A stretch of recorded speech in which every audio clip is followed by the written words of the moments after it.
Il est exactement 6h05 du matin. Cette nuit, je me suis réveillé, je ne sais pas pourquoi, à 4h du matin. Je n'arrivais pas à dormir. Sans doute des soucis d'ordre professionnel. Je sais qu'actuellement le président de l'école est malade. Ça fait 3 semaines qu'il n'arrive pas à se mettre debout. Bon, bref. Et puis le souci d'un film.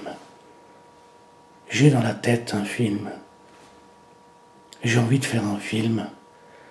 Ça fait longtemps qu'il me trotte dans la tête. Mais je n'arrive pas à trouver le fil conducteur. Comment ça va? L'histoire, comment elle commence, comment elle se termine. J'ai un personnage, je sais que c'est le personnage d'un ange. Cette idée, je l'ai eue déjà. Je l'ai eue en Sibérie. Et ça me trotte. Des fois la nuit, comme ça, quand je dors mal, parce que ou je mange mal, mais d'habitude je dors bien. Mais quand je dors mal, tout d'un coup, cet ange vient dans ma tête. Et il me dit, en quelque sorte, allez, raconte mon histoire. Mais aujourd'hui, j'ai envie de vous raconter l'histoire de la chambre rouge. Je devrais dire la chambre noire, mais j'ai envie de dire la chambre rouge. Oui, la chambre rouge, pour certains, ça fait penser à un endroit où on fume de l'opium. C'est très chinois, c'est très bordélique. Ça fait penser à un bordel en Asie. Ça fait penser aussi aux prostituées au bord des comment ça s'appelle, pas de la rivière, à Amsterdam, des canaux à Amsterdam. Mais moi, c'est un souvenir d'enfance.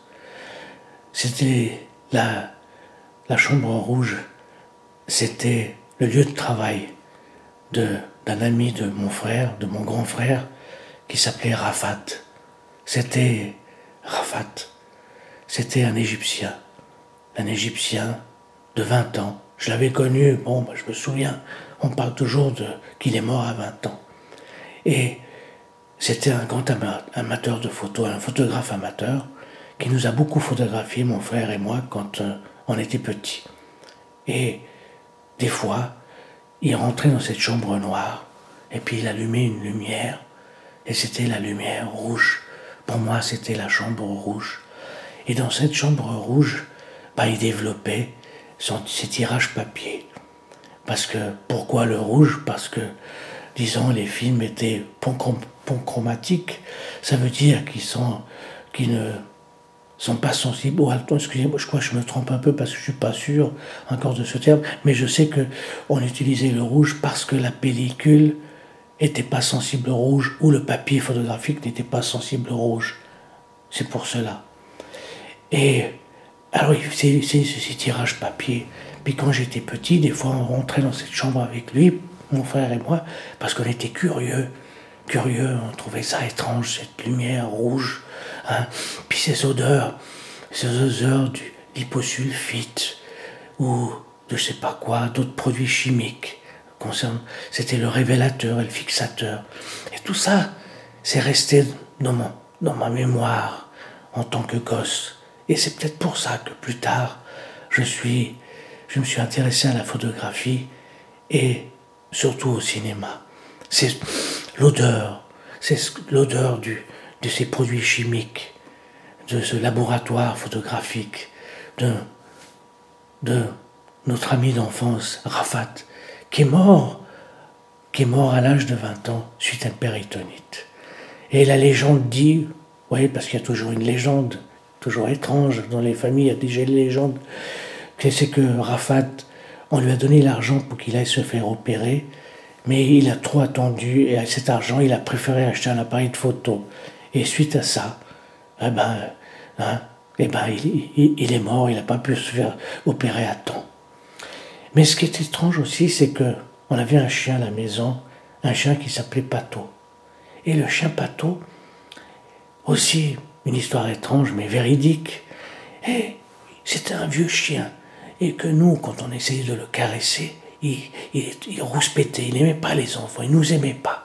Mais la seule personne qui pouvait le caresser, c'était Rafat. Il avait un amour pour ce photographe. Et c'est drôle, le jour de sa mort, quand Rafat est mort, le chien a disparu.